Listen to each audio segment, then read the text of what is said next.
Bonjour à toutes et à tous. Macronet vous offre le choix des plus grandes marques et une large gamme de produits et d'accessoires agricoles. Mais aujourd'hui, on va commencer par la marque Panelli. Tout d'abord, dans un souci de fonctionnement. En effet, les pompes de surface ne peuvent pas aspirer l'eau à plus de 8 mètres de profondeur, comme vous le savez. Il est alors inévitable de se porter sur le choix d'une pompe émergie pour pouvoir pomper cette eau à plus de 8 mètres de profondeur. Donc, le vaste choix que nous proposons permet de répondre à toutes les demandes du marché. Les pompes émergies sont principalement utilisées dans les forages de grande profondeur, mais peuvent être également installées dans des cuves de reprise ou bien des lacs et des rivières, nécessitant généralement une forte pression de service. On envoie du liquide à une grande hauteur. Grâce à la plus moderne technologie de production automatique et assemblage robotisé, Panelli est capable de nous offrir les performances hydrauliques très élevées, avec un rapport qualité-prix fort compétitif, bien sûr fabriqué en Italie.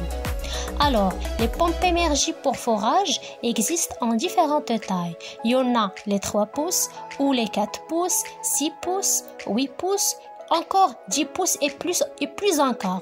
Donc le choix du modèle dépend du débit exprimé en mètres cubes par heure comme vous voyez ici, ou de la HMT, c'est la hauteur manométrique totale exprimée en mètres, et de la nature du liquide pompé, quel que soit pour l'eau douce ou bien l'eau salée.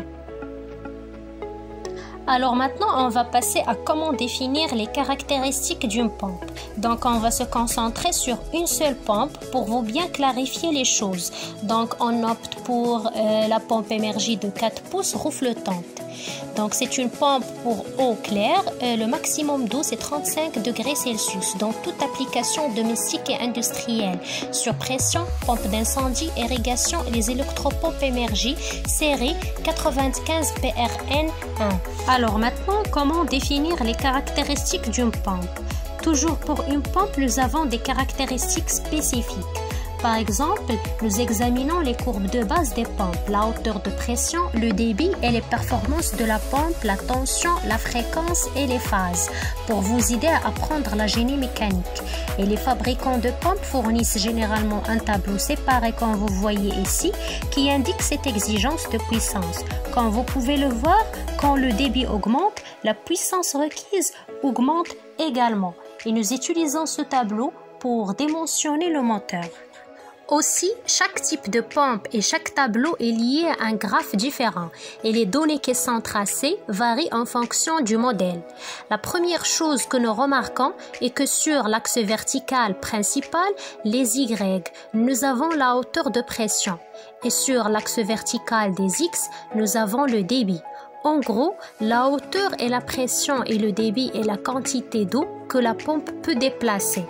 Alors, visitez-nous pour trouver la pompe qui convient à vos besoins en matière de courbe. Bon, tout le monde, c'est fini pour cette vidéo. Mais pour continuer votre apprentissage, n'oubliez pas de vous abonner à notre chaîne YouTube pour être le premier à visionner nos dernières vidéos. Et bien sûr, n'hésitez pas à nous contacter pour toute information complémentaire sur macro.officeteams@gmail.com ou bien sur 05 22 24 16 13 ou 06 61 38 82 51. Donc venez nous rendre visite. Bien sûr, un membre de l'équipe se fera un plaisir de vous accueillir et à très bientôt.